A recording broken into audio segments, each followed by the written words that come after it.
Agora vai. Vamos iniciar a nossa live.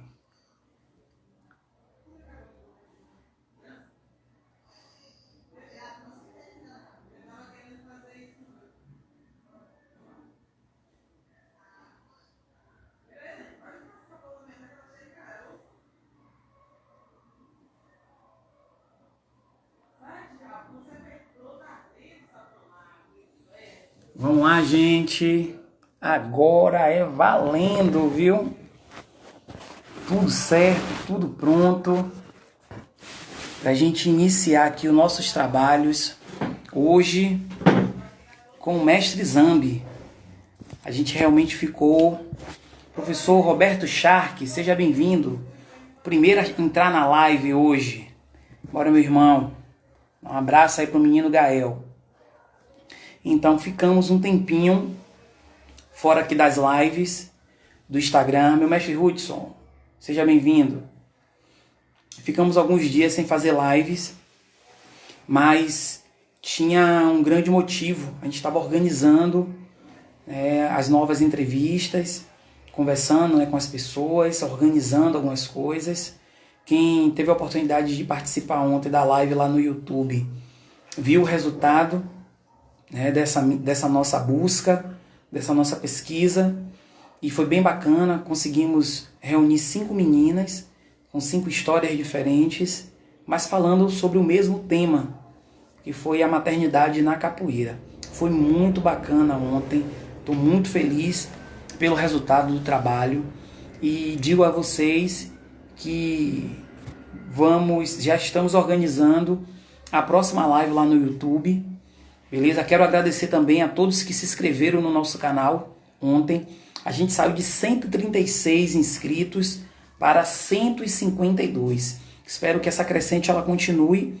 Peço a vocês que estão acompanhando aqui a nossa live hoje, que vá lá, visite o nosso canal. As entrevistas que a gente faz aqui no Instagram, elas ficam registradas lá.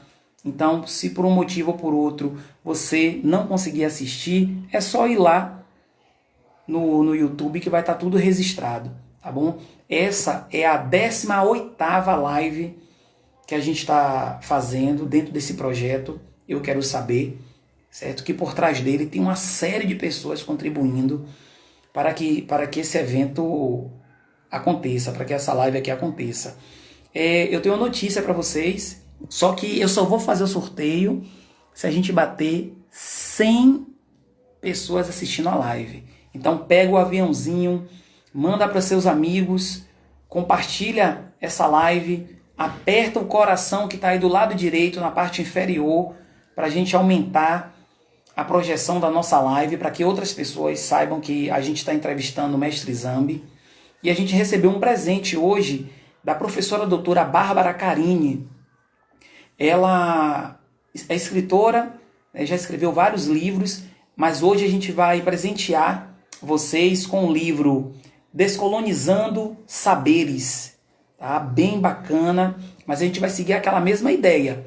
A gente só vai fazer o sorteio se a gente bater um número mínimo de pessoas dentro da nossa live. Então você que está assistindo é o responsável pelo sucesso da live e pelo sorteio, tá bom? Você sendo sorteado e não estando na live, você também não leva, certo? Então você tem que assistir, tem que acompanhar a live até o final. Hoje também tem Sua Vida em 10 Minutos, que a gente também nunca mais fez, tá? Hoje vai ter um monte de coisas aqui na nossa live. O mestre Zambi está aqui já, vou convidar o mestre para a gente fazer a abertura dos trabalhos de maneira oficial, tá bom? Chamar o senhor agora, hein, mestre?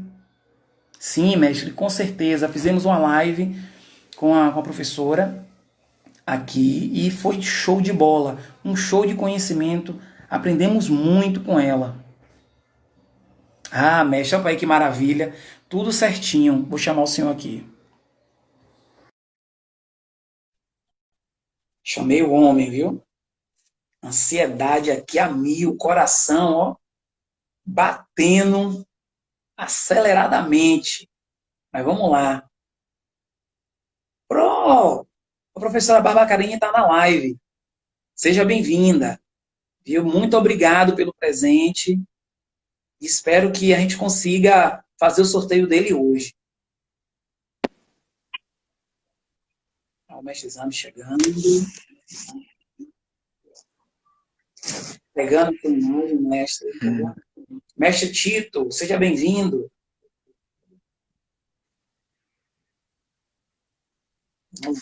Carregando.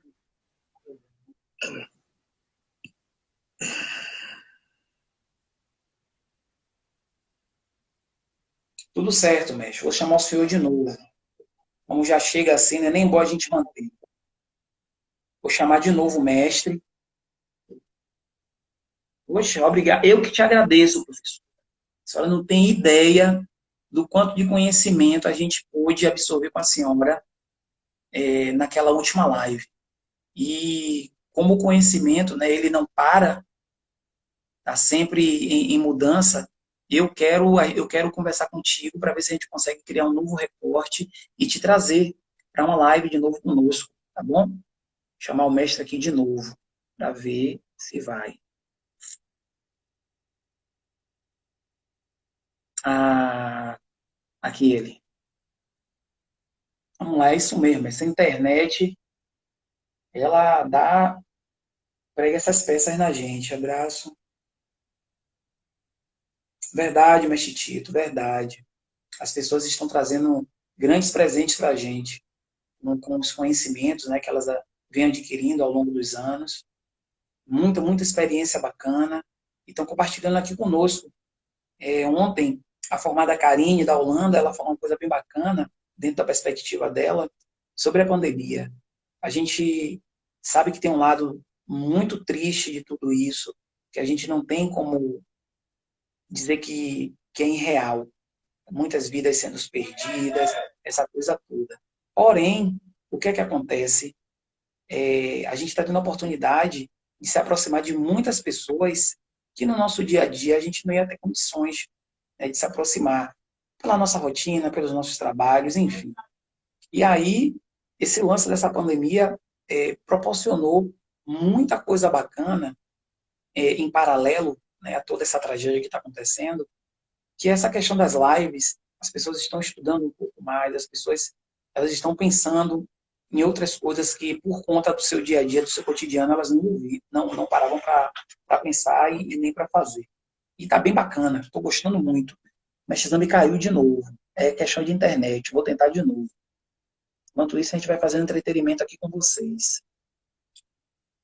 E, por favor, gente, pega aí o aviãozinho, manda para seus contatos, sinalizando que a live já começou, tá bom?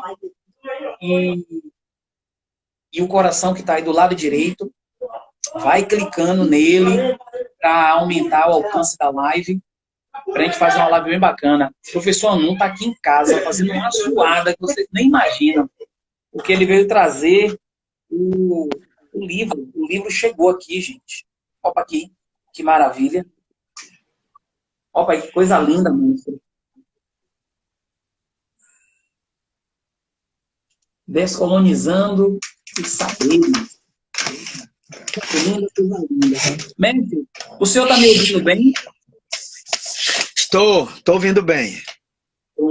Eu não quero perder nem mais um segundo com o senhor. Vou fazer a abertura oficial, apresentar o senhor e passar a bola, tá bom? Ok, tranquilo. Gostaria de dar boa tarde a todos, tá? Pedir permissão aos mais velhos para a gente iniciar essa live. Agradecer aos meus mestres, mestre Dinho, mestre Hudson, por todas as oportunidades que eles vêm me oferecendo ao longo desse tempo. Hoje, nós temos a ilustre presença do mestre Zambi aqui. Eu gostaria de falar um pouco sobre o currículo desse homem, tá? Mestre de capoeira, mestrado em dança pela UFBA, 4 especializações, psicopedagogo, professor de educação física, professor universitário da Unijorge, mestre de capoeira do grupo Unicar Brasil-Europa. E, mestre, se o senhor me permite, gostaria também de incluir no seu currículo Salva-Mar, Salva-Vidas, que é uma das profissões claro. mais bonitas que eu conheço. Tá? Então, gente, Perfeito. sem mais delongas, que essa live, ela tá, para mim, tá sendo uma live que vem recheada de emoções, né? Que por trás desse momento aqui tem muitas coisas linkadas. Então, sem mais delongas, tá? Com vocês aqui, o grande mestre Zambi. Mestre, agora é com o senhor. Ouvi um pouco a voz do senhor. Oi, Tá todo gente, mundo aqui. boa tarde a todos. Boa tarde a todos. Vocês me escutam? Me escutam bem? Me escuta bem, Bota professor? legal aí, Júlio. Bota legal. Eu estou ouvindo o seu perfeitamente. Os Então, ouvintes ok. botam um joinha para sinalizar Ok, que está ouvindo bem. ok. Sou muito grato a todos vocês, né, que já se encontram nesse bate-papo e imensamente agradecido ao professor Negrete, né, esse que ele me mostrou nesse período de negociação, de acordo de convite, ele me mostrou que é eu diria, um homem negro, um homem cidadão, respeitador, né, que busca valorizar suas raízes, busca valorizar o seu povo, e com isso ele me cativou, tá? Embora eu já a conheça há muito tempo, mas foi, foi assim definitivo. Esse momento de negociação e conversa e acordo, a paciência dele em me aguardar, né, quando eu pudesse, foi impressionante, louvável. Então, eu agradeço imensamente pelo convite. Obviamente que a imagem e o nome do professor Negrete está diretamente atrelada ao grupo Topázio de Capoeira, ao mestre Dinho, ao mestre Hudson e toda essa moçada, homens e mulheres, crianças maravilhosos do Brasil e de parte do mundo, que eu tive a oportunidade de conhecer, de estar, né, diretamente no trabalho por tantos e tantos anos, e mais especialmente nos 2 últimos anos que eu estive com vocês no espaço, trabalhando um pouco uma oficina de capoeira regional. Então, muitíssimo agradecido, professor Negrete, mestre Dinho, mestre Hudson. Não posso agradecer a você sem agradecer a essas lideranças, né?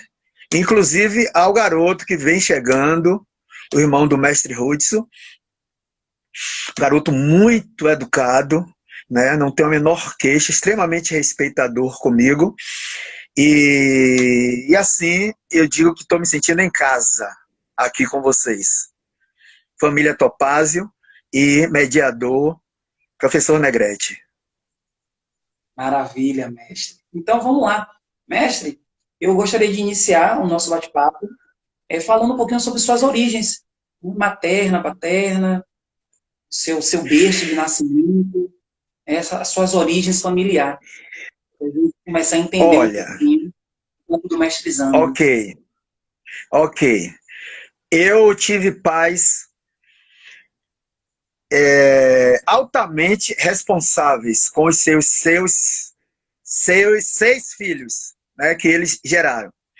Esses pais tinham origem lá, lá pro Serrinha, e aí que eram meus avós, né? Minha mãe me fala que ela é descendente de negro, de índio, de cigana, e ela fala que em um dado momento houve uma relação com brancos, portugueses, colonizadores, com uma espécie de romance, né, com sua mãe, e daí existe uma mistura, eu diria, afrodescendente, indígena e não sei por qual motivo, mas também eurocêntrica, né, nesse jogo todo aí.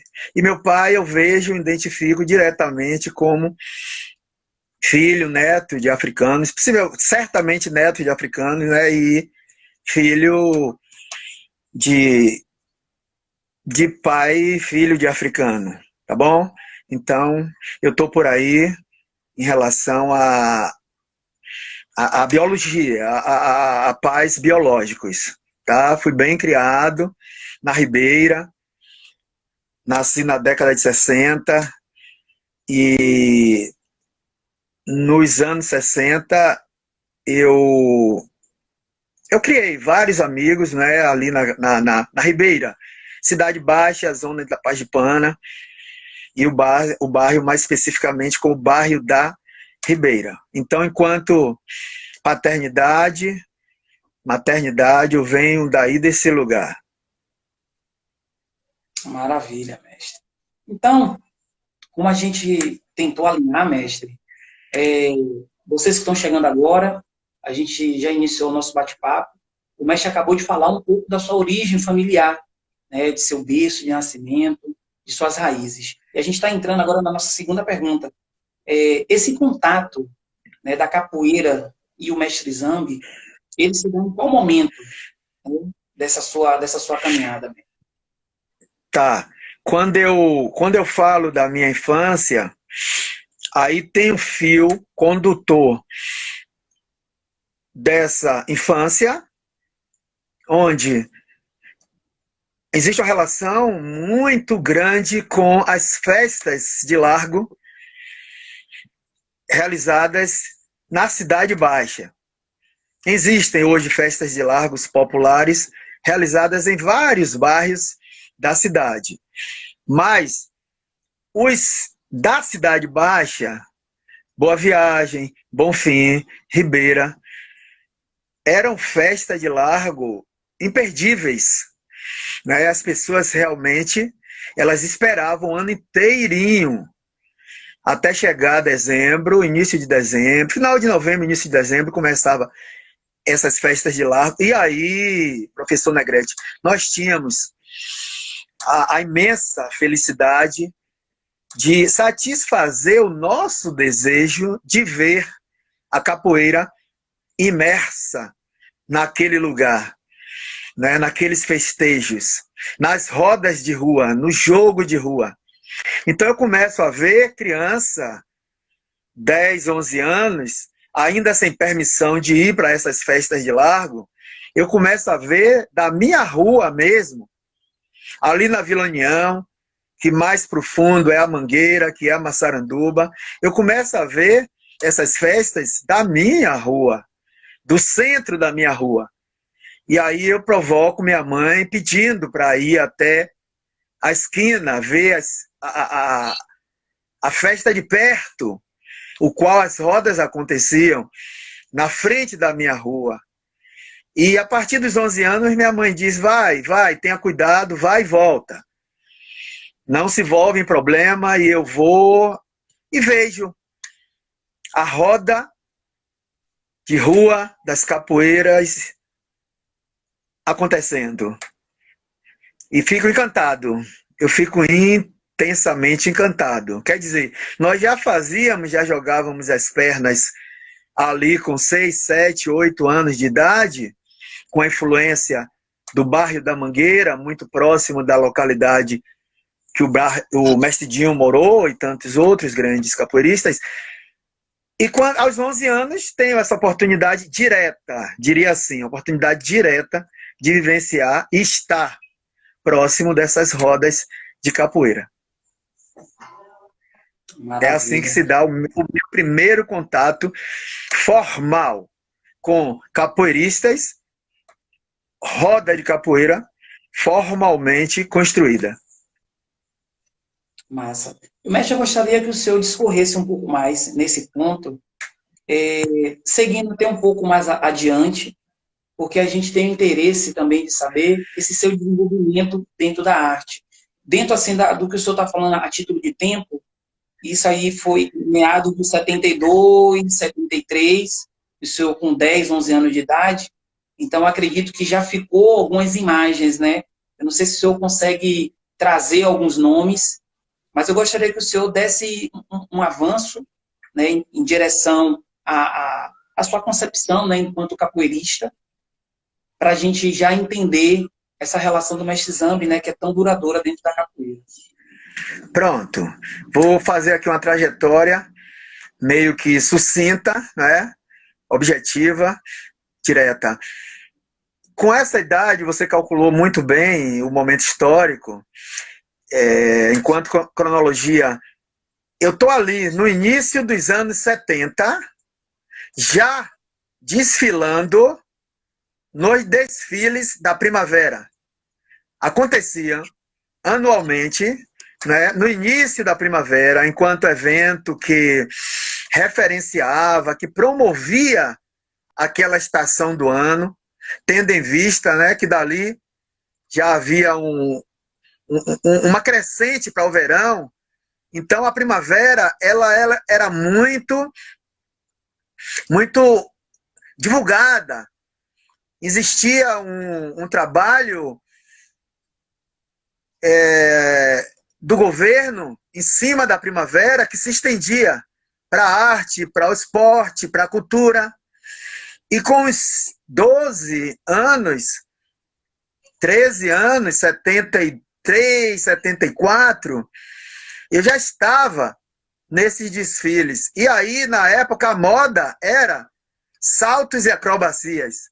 Então, a capoeira, ela liderava, ela era a linha de frente. Hoje, como existem as alas, o bloco da capoeira, né, do Tom e Matéria, existem as alas de dançarinos à frente. Naquela época, eram grupos, subgrupos de capoeiristas. E aí nós saíamos e ao fundo vinha todos os outros grupos que eram representados por escolas. Normalmente escolas públicas, né, da Cidade Baixa. Então, eu sigo aí, e nesse mesmo momento, meu pai me envolve com o esporte propriamente dito. Nós tínhamos na Cidade Baixa um clube chamado SESI, Serviço Social da Indústria, no qual só podia participar os filhos de trabalhadores da indústria. E meu pai vem desse lugar, tá? Modéstia à parte falando, meu pai foi um homem negro, casado com uma mulher negra, obviamente, na época, que se impõe, que busca respeito e respeitar, e consegue entrar na Petrobras naquela época, sabe? E a partir daí, meu pai começa, não que eu tive privilégios, sabe? Eu não tive privilégios, sou homem, heterossexual, negro, e que não tive privilégios, continuo sem ter. Eu tive ajudas, tá? Eu tive grandes ajudas em meu processo, em meu percurso, na minha formação acadêmica, na minha formação enquanto capoeirista, mas não tive privilégio.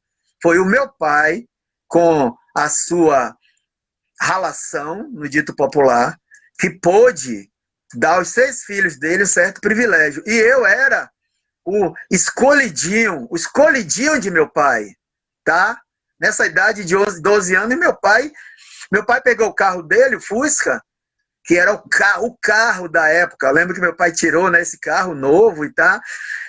E eu, com 12 anos, ele disse: dos 6 filhos, você é quem vai aprender a dirigir. Você vai ser responsável por esse volante na minha ausência. Eu tinha apenas 12 anos. Então, quando ele me coloca no SESI para fazer esporte, e a minha preferência foi handball, basquete, mais diretamente o handball, aí eu ganho gosto pelo esporte. E assim, é comunidade capoeira, praia, é clube, esporte formal, esporte de quadra.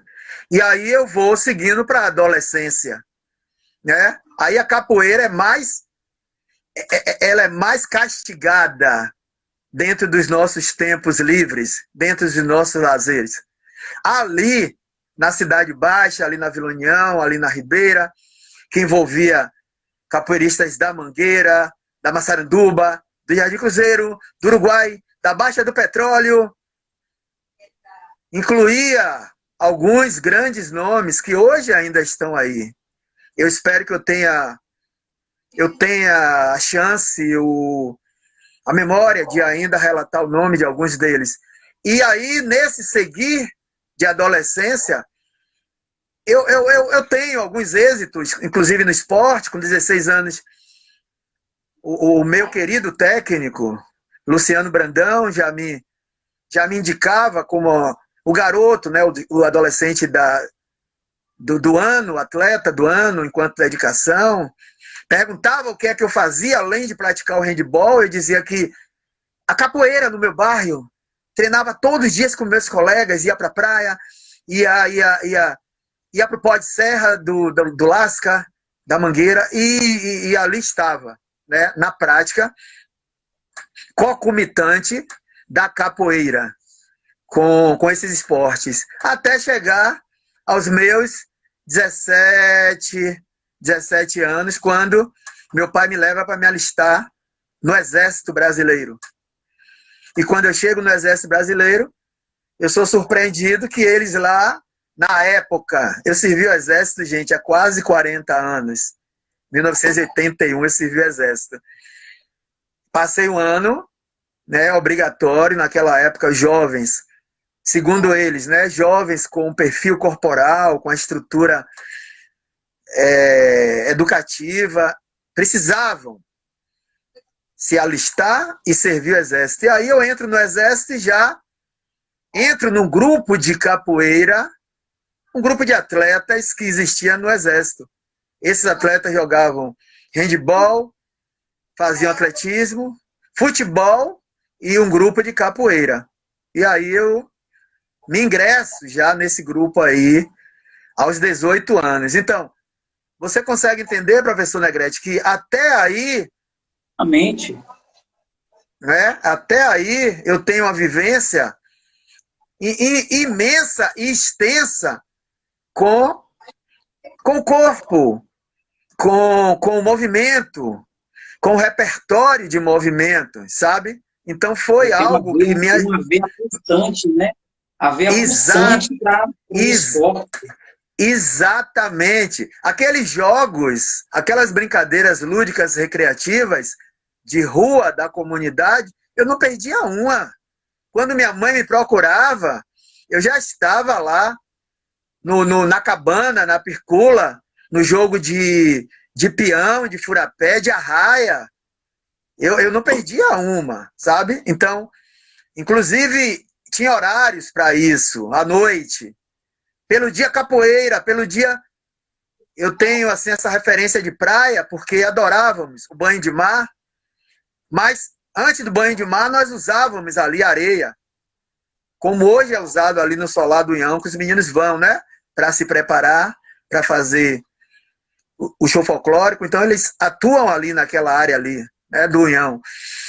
E cara, nós fazíamos isso na ribeira, na beira-mar. Então eu chego aos 18 anos no Exército praticamente como um capoeirista, né, de rua, na rua, que aprendeu ali com os amigos. E aí você cria aí uma pergunta, uma possibilidade para eu migrar daí desses 18 anos para o meu primeiro mestre? Mestre, dentro dessa sua trajetória, eu quero ainda encontrar esse ponto. Quando no decorrer da fala do senhor, eu vou encontrar ele. Mas a gente já está no momento de começar a entender essas suas influências a título de mestres na sua vida. O senhor pode escolher, à vontade. Ótimo. Eu escuto alguns alunos, alguns amigos, que dizem que mestre necessariamente a sua vida só pode ser contada através de livros. Você precisa produzir um livro, uma autobiografia. Eu entendo quando essas pessoas me incentivam, me motivam, né, a ocupar esse lugar de autobiógrafo, né, e produzir. E deixar, né, enquanto legado para as próximas gerações. Embora considerando que tantos outros homens capoeiristas, mestres, têm, né, histórias brilhantes, deram uma imensa contribuição para a capoeira e por isso merecem, né, e precisam escrever essas histórias. Então, 18 anos, eu saio do exército com 19, 20, meu pai tenta meu primeiro emprego e eu vivendo ainda com as minhas influências esportivas e artísticas, né? A exemplo da capoeira, eu me deparo com um homem chamado Muricy. Muricy, aqui na Cidade Baixa. Pronto, meu primeiro mestre. Meu primeiro mestre chama-se Muricy. Só que, nesse mesmo momento que eu me encontro com ele, também um grupo de em torno de 10 a 15 jovens, adolescentes, adultos, obviamente. Talvez no meio alguns adolescentes, mas a maioria já adulto, que compõem esse grupo de alunos do mestre Muricy. Então chegamos em grupo, em coletividade, para participar das aulas desse mestre Muricy em uma academia aqui na Cidade Baixa, mais ou menos ali, aqui próximo de mim, no bairro de Bonfim, Monte Serra. Só que o Muricy, ele deu aula por um período relativamente curto a nós, grupo, enquanto grupo. E de imediato ele diz, eu preciso encerrar, eu preciso finalizar o meu trabalho. Nós não compreendemos muito bem, tá? Quando ele propôs o encerramento do grupo, do trabalho, das atividades. Posteriormente descobrimos que ele teve um problema mesmo de convivência com a dona do espaço a qual ele dava aula. E isso levou ele a desistir. A questão da autoestima, sabe? A questão da valorização do homem, do pobre. Eu percebi isso na época e ele informou que vocês vão procurar seus rumos, cada um vai fazer capoeira agora, procurar um outro mestre e seguir. Pronto, desse momento aí, nos reunimos, fizemos um consenso e decidimos migrar para o Pelourinho. É quando nós chegamos na Associação de Capoeira Mestre Bimba, encontramos o Mestre Bamba à frente da associação, com o Mestre Vermelho nesse lugar de dono, de administrador do lugar, do local, Mestre Vermelho 27. E aí eu tinha 21 anos, meus colegas mais ou menos essa faixa etária, e já nos encontrávamos nesse momento no Salvamar, né? Que seja até um tópico à parte, mas nós já nos encontrávamos no Salvamar. Quando o mestre Muricy terminou o espaço na Cidade Baixa, nós entramos em um consenso e entendemos que é preciso permanecermos juntos. E esse junto nos leva ao Pelourinho. O mestre Bamba nos recebe com muito cuidado, com muito carinho, né, com um olhar de pai, um olhar de educador. Ele esteve e tem, sempre foi. E isso nos impulsiona, tá? Daí eu começo aí dentro desse local, imagina, 1986, se dá a minha chegada.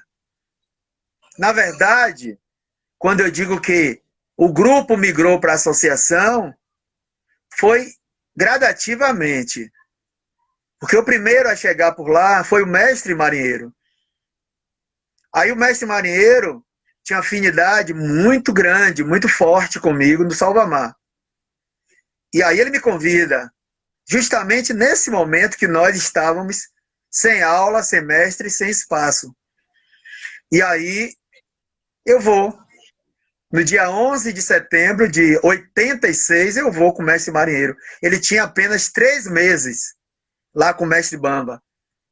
E aí eu me encanto pelaquele lugar, eu me encanto pelaquela história, eu me encanto pela ancestralidade que eu ali encontro, né? Quando eu começo a olhar o mural e ver o mestre Bimba e ver aquelas histórias do passado, né? Início do século XX, estava tudo registrado já nas paredes da associação.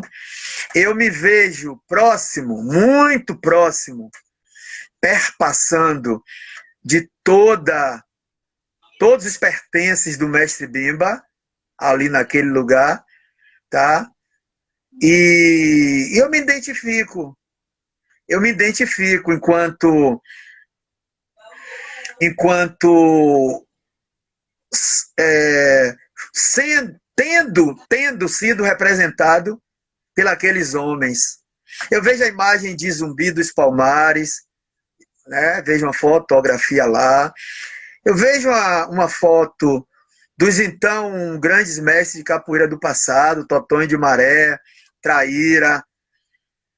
Eu vejo fotos de mestres, ou melhor, de capoeiristas, que tinham já um certo nome, de arruaceiro, de bagunceiro, de baderneiro, a exemplo de Besouro Mangangá. Então, isso tudo me leva para esse lugar, né, de ancestralidade, esse lugar de antepassados, desse lugar de representação que tive no passado. E aí sigo na associação como um aluno muito dedicado, um aluno extremamente próximo ao meu mestre, ao mestre Bamba. Mestre Vermelho, ele apenas conduz o processo de organização da academia, de limpeza, de papelada. Era dele. Foi ele que teve o acesso à aquisição perante o mestre Bimba, o mestre dele, né, quando precisou se ausentar para Goiás. Então ele tinha toda essa relação do jeito dele, todos conhecem, ouviram falar, mestre Vermelho era muito original e não abria mão, né, do seu lazer, tendo em vista que já era um homem aposentado da Petrobras. Inclusive, mestre Vermelho 27 foi amigo do meu pai na Petrobras no final dos anos 60, 68, 69. Mestre Vermelho era amigo do meu pai, colega do meu pai de trabalho lá na Petrobras, Mataripe, onde o mestre Bimba realizou seu último evento aqui na Bahia. É os dados que nós temos. O mestre Bimba, antes de ir para Goiás, ele realiza o último evento, uma espécie de batizado, formatura, lá na Petrobras de Mataripe. Meu pai ainda estava lá com o mestre Vermelho nessa época. Então, minha história de capoeira, meus mestres, começa aí. 85, 86. Oi. Deixa eu falar uma coisa para o senhor e para quem está aqui ouvindo a gente. Né? Nessa parte agora do nosso papo, a gente vai ficar realmente flutuando entre um momento e outro. Porque eu vou fazer alguns perguntas agora para o senhor e a gente sempre vai ter que ir lá atrás para poder falar alguma coisa aqui no presente. Claro, então, assim, claro. O senhor já deu uma pincelada a respeito do tema, mas eu queria que o senhor trouxesse para a gente essa relação que eu sempre quis uma camisa daquela, viu? Nunca ganhei. Mas essa relação do Salvamar e a capoeira, sabe? Eu tive a oportunidade de ver isso e eram muitos que faziam parte do Salvamar e eram capoeiristas, sabe? Aí eu quero que o senhor traga para a gente um pouquinho de como se deu tudo isso, que isso não se desassocia do que o senhor está falando, só complementa. Bom? Claro. Olha só, Salvamar, meu primeiro emprego, né? Havia saído do exército, voltado aos meus estudos, 19 anos, 20. E aí, meu pai havia promovido o esporte por toda a minha adolescência e ele, por direito, obviamente, enquanto pai, né? Ele começa a me estimular. Você precisa agora trabalhar, se empregar, pensar no seu futuro. E aí eu tinha, com aquele espírito todo de jovem, de atleta, de artista, aquela predisposição inexplicável, né, que eu me via, eu tinha que fazer uma escolha, e para a época ainda nos permitíamos fazer escolhas profissionais, né? Hoje não. Hoje o que aparecer, né, precisamos pegar.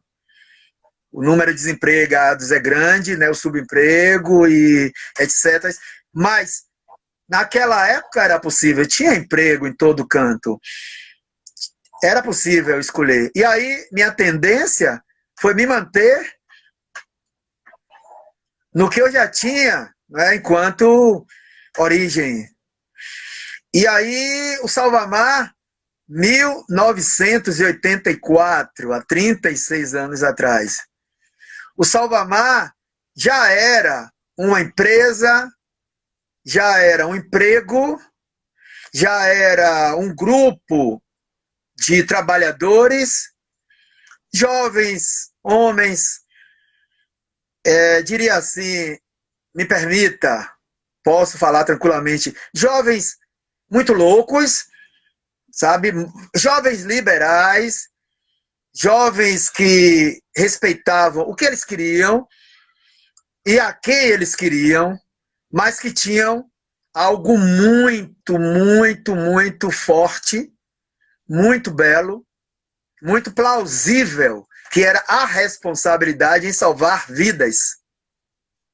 Isso era justificável, isso justificava, professor Negrete, e a todos que estão nos assistindo, isso justificava qualquer ato subversivo que aqueles meninos, que aquela garotada, que aqueles jovens viessem a cometer.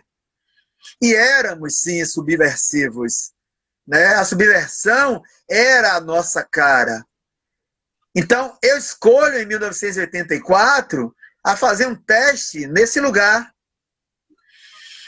Existiam os anúncios. O Salvamar foi fundado, professor Negrete, em 1981. Então, eu passei... 81 eu estava servindo o Exército. Então, eu fiquei 81, 82, início de 83, observando esse lugar. Enquanto pretensão, como você disse aí, você já admirava, né, aquele povo. Obviamente que um pouco depois, pela sua idade, mas você já admirava esse grupo que está lá e que vem desse lugar, que nós enraizamos, né, que nós ajudamos a construir. Então, quando eu chego em 84, faço um teste que era uma afirmação, do que eu acabei de te falar aí, desses jovens predispostos, relativamente, né, e aparentemente fortes, saudáveis, inteligentes, porque aos olhos da sociedade era preciso ter pessoas com formação também educacional, sabe? Porque só assim daríamos conta de um atendimento público na praia, à comunidade, de uma forma respeitosa, de uma forma digna, né, de pessoas. E quando eu entro nesse lugar, eu também adoto alguns outros princípios. É quando eu adentro a alimentação naturalista. eu quase que me torno, nesse momento, um vegetariano. Eu passo a abolir os alimentos animais. Nesse momento aí, 1984. Então, eu diria que eu tenho em torno aí de 36 anos andando, me lapidando com essa dita alimentação natural ou vegetariana, sabe? Mas eu ganho aí, eu ganho estímulo aí, a partir de outros colegas que na época já faziam essa alimentação, e eu sigo nesse grupamento de salvamento marítimo, né, buscando crescer, buscando me envolver com tudo, e uma dessas coisas era a capoeira. A capoeira aí. Então eu permaneço no Salvamar de 84 a 89. 5 anos. Quando sai um grupo de quase 50 salva-vidas, eles são demitidos. Porque na época existia uma lei que se funcionário público passasse de 5 anos, ele se tornava funcionário estável, já não poderia mais ser demitido. E aí, pronto, afetivo no quadro. Então, eu sou demitido com mais quase 50. Mas o momento que nós passamos, os momentos que nós passamos lá e vivenciamos, de 84 a 89, foi uma prática constante da capoeira. A capoeira que hoje está lá, os meninos praticam a roda na sede, antes de ir para a praia e o retorno, com a liderança daqueles que estão lá, exemplo do Mãozinha, do mestre marinheiro, foi implementado por nós. Os nomes da época eram Zambi, Marinheiro, Orelha, mestre Tony, Cabeludo, Mola 7, que se afastou da capoeira. Era esse grupo. Deixa eu ver se eu esqueço de alguém aí. Salva-vidas, capoeirista. Xarel, mestre Xarel, formado por Cabeludo. Xarel veio um pouco depois, mas assim, de origem... Guaraçaí também, né? Guaraçaí, esses meninos ali da Undina, esses grupos, esses meninos vêm aí na década de 2000, entrando forte. Talvez a década de 90 eles já entraram. Mas nós, eu, Orelha, Marinheiro, Tony, Traíra, Cabeludo, Mola 7, estamos na década de 80. Sabe? De 84 a 89 é o clímax da capoeira no Salvamar. Então, isso foi criado lá, na década de 80, e reverbera. Então, uma relação muito grande desses jovens, enquanto... Mestre, fala. Olha só. A todos que estão aí acompanhando a nossa live, sejam todos muito bem-vindos, tá bom? Eu vou registrar a presença de algumas pessoas aqui, de maneira muito breve. Eu sei que tem muito mais pessoas aqui, muito mais pessoas que já passaram. Então, só para não passar em branco, tá certo, gente? Que é bem bacana a gente fazer isso. Ó, a gente tem aqui o mestre Guerreiro, o mestre Tito, o mestre Hudson, o professor Shark, seu fã, viu, mestre? Obrigado. O mestre Rai também participou da live, o professor Anon, o professor Elton, formado Edu, o mestre Cabujai, mestre Lazinho, instrutor Saulo, contramestre Quito, contramestre Barbicha, contramestre Bracinho, professor Ícaro, contramestre Pescador, instrutor Nadinho. Gente, eu agradeço a vocês imensamente a participação de vocês nas nossas lives, porque sem vocês é só um bate-papo entre uma pessoa e um convidado. E vocês, de certa forma, trazem um brilho para esse momento. Então, muito obrigado de coração. E a todos vocês também, que eu não citei o nome. Mestre, eu sei que o senhor tem um compromisso, tá? A gente tem algumas perguntas aqui ainda para fazer para o senhor. Então, vamos lá. Pode fazer, pode fazer todo. Nós temos 10 minutos para fechar esse bloco, certo? Para, talvez, entrar num outro bloco com um tempo bem reduzido. Aí eu digo para o senhor assim, eu gostaria que o senhor falasse para a gente, não de maneira resumida, porque eu tenho certeza que vai ficar um gostinho de quero mais, e eu gostaria de pedir ao senhor esse outro momento, de coração. E a história do senhor tem que ser contada e recontada, porque o senhor, como eu falei nas nossas conversas, é uma pessoa muito importante para a capoeira, é um militante negro, é uma pessoa que representa a nossa cultura, é uma pessoa que, quando os nossos vê o senhor, se sente representado. Então, é muito importante essa presença do senhor nas redes sociais, sabe? Tem muitas crianças que estão, nesse momento, precisando ver a imagem da gente nessas redes de comunicação. E uma imagem forte, como a do senhor, com todos os feitos que o senhor fez até esse momento, e eu tenho certeza que o senhor vai fazer muito mais coisas. Então, o senhor não pode ficar de fora desse contexto de rede social. Eu gostaria que o senhor falasse para a gente um pouquinho sobre a importância do trabalho, né, gingando sempre na comunidade da Pedra Furada. Tá, eu vou responder, mas eu posso atribuir, além de 10 minutos, desses 10 que você falou que temos, mais 10. Então considere que nós temos 20. E depois você pode abrir, não sei, mais 10 para perguntas. Tá, ok? Maravilha, lindo. Vamos lá. Vamos lá. Pedra Furada. Eu costumo dizer que eles todos que passaram pelo trabalho da Pedra Furada, poderiam e podem falar melhor que eu o que foi o trabalho na comunidade. Mas eu, de forma sucinta, né, como você me pediu, mas que clara e direcionada, eu venho lá da Ribeira, que eu morei na Ribeira, e aí 1987, eu tive que fundar um trabalho de capoeira lá. Comecei com os garotos da Ribeira. Só que eu já tinha uma namorada aqui na Pedra Furada. E aí eu dava aula lá, eu vivia lá, eu trabalhava lá, estava no Salvamar ainda.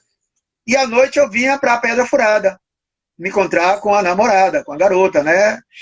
Hoje que é esposa, inclusive, né? O tempo passou e permanecemos juntos. Esse trabalho da Pedra Furada começa praticamente quando eu começo a andar para cá, para Pedra Furada, que eu começo a observar como é que era o dia a dia, a rotina dessa comunidade. 89, eu caso, literalmente, né? Eu sou homem tradicional, diria assim, né? Que muito contemporâneo também, acompanhando os processos atuais, que casou na igreja, entrou com a noiva, de braço dado, em 89. E quando eu caso em 89, 90, eu passo a morar aqui na Pedra Furada. E aí passo a ter um contato mais direto com a juventude, tendo em vista que eu já tinha um pouco mais de idade, eu já tinha passado pela experiência do Exército, como eu falei. Foi uma experiência militar, mas que foi uma experiência que me deu muita maturidade enquanto pessoa, me deu responsabilidade, né? Me ajudou a ver o outro e, com respeito, porque lá foi um lugar de muito respeito. E aí, em 91, 2 anos que eu tinha saído do Salvamar, eu vejo uma proposta de emprego, começo nesse emprego,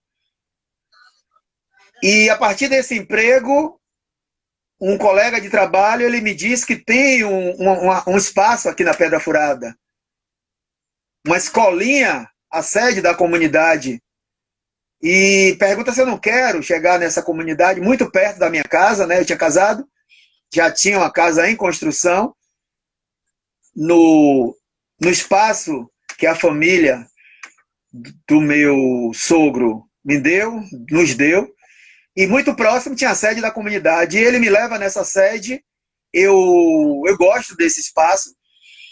Esse espaço ganha o nome de Senzala, já em 91.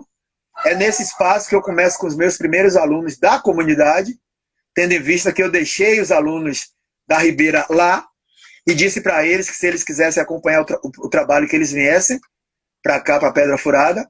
Alguns deles vieram. E o trabalho segue. De 91, esse trabalho segue até os dias atuais. Sabe? E segue de uma forma muito presente, muito junta. Quem ensinava e quem aprendia. Porque na época era esse entendimento que eu tinha de quem ensinava e de quem aprendia, considerando que eu os respeitava demais, eles me respeitavam. Então, professor Negrete, o que é que eu visualizo aí nesse momento? E posso até abrir um parêntese e avisar ou propagar, né, um documentário que saiu aí essa semana. Saiu um documentário, né, comigo, de mim, foi um presente que eu ganhei, e de um meu amigo, de um meu admirador, do filho de um amigo meu, o Daniel, o Matheus, filho L8, de Daniel. né? Pronto, Matheus L8. Menino generoso, um menino homem generoso, menino para mim, porque eu vi criança, vi crescer. O pai dele levava no espaço que eu estava dando aula, o pai dele acreditava muito no meu trabalho enquanto instrumento de educação, instrumento de cidadania, e é isso que eu levo para os jovens da comunidade. Eu via na comunidade que o que se oferecia era quase que exclusivamente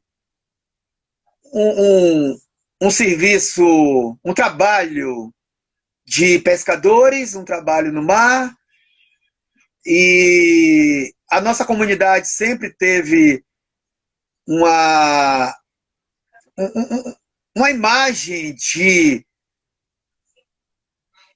bairro que fornece bons frutos do mar.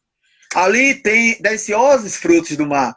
Então, muita gente de várias comunidades já vinham para a nossa comunidade, estacionava seus carros, suas motos, e os meninos é quem tomava conta. Os meninos é quem ganhavam um trocado enquanto trabalho.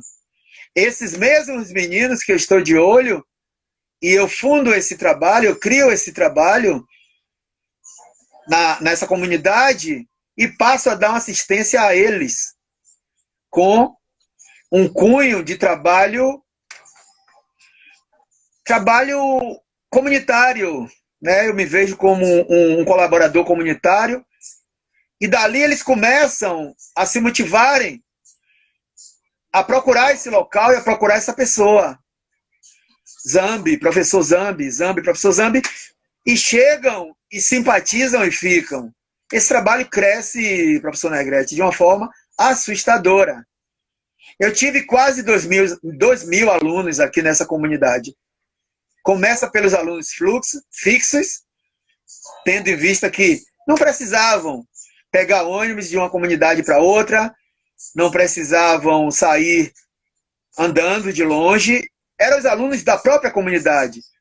Mas que o trabalho se torna tão amplo que as comunidades adjacentes, Bonfim, Ribeira, Massaranduba, Jardim Cruzeiro, Uruguai, Caminho de Areia, Roma, e alguns poucos de comunidades da Cidade Baixa, alguns poucos, mas que vinham também, invadem esse espaço da Pedra Furada. E aí, diria assim, com o foco em antiviolência, antidrogas e contra a prostituição infantil, esse trabalho ganha ganha estrada. Só para não cair e o pessoal não entender. Gente, esse bloco acabou. Temos 19 segundos. Mestre Zambi, eu vou abrir uma outra live e a gente dá seguimento, que é o tempo de o senhor tomar um copo com água. Tá certo? Aham, tá ok. Gente, eu vou e volto, viu? Um beijo.